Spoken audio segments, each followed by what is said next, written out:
it's catching up on the minority, these nauungkat yung mga dati nilang nagawa, like Senator Alan Peter Cayetano, yung kanyang supposed, meron pala sa Taguig. Ghost Yes. project ba yun? Or ano ba ang nature nitong It's a combination ng mga ghost projects. Halimbawa, at saka substandard? at saka yung hindi lang substandard, no? Yung talagang hindi na-deliver or mga fake na mga... Accomplishment report. Yes, halimbawa, isang project ay pare-pareho, iba-iba ang mga projects, iba-iba ang contractors, pero pare-pareho ang picture, ang billing, pare-pareho. Yung patunay ay Iisa isang lang. litrato. So, ibig sabihin, na-quadruple yung project. No? At nakakatawa, pag makikita mo halimbawa yung mga pictures, same pictures, same geo tagging, no?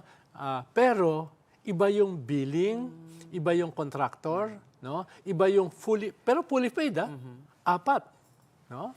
May iba pa, ang dami pa. Kaya tingin ko kung sino man yung mga nakinabang dito, dahil ang sabi ni Senator Ping Lacson, alam na namin yung mga bagmen, hindi man, bagmen.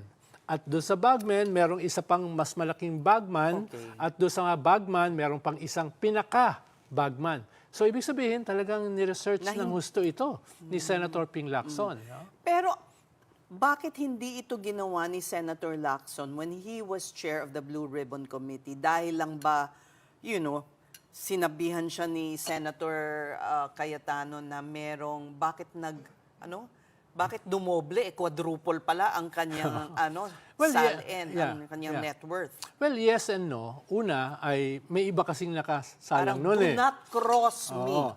Yung una kasi, ang nakasalang noon, karamihan yung mga sa Bulacan. Di ba? Ang mga testigo noon, puro Yung mga mga taga Bulacan. PGC boys. Di ba? Ikalawa ay si Yusek Bernardo, nakafocus naman doon sa mga binigyan niya ng billions. Malalaki yun, di ba? Kumbaga, nag-unfold pa lang yung Blue Ribbon noon nung natanggal sila.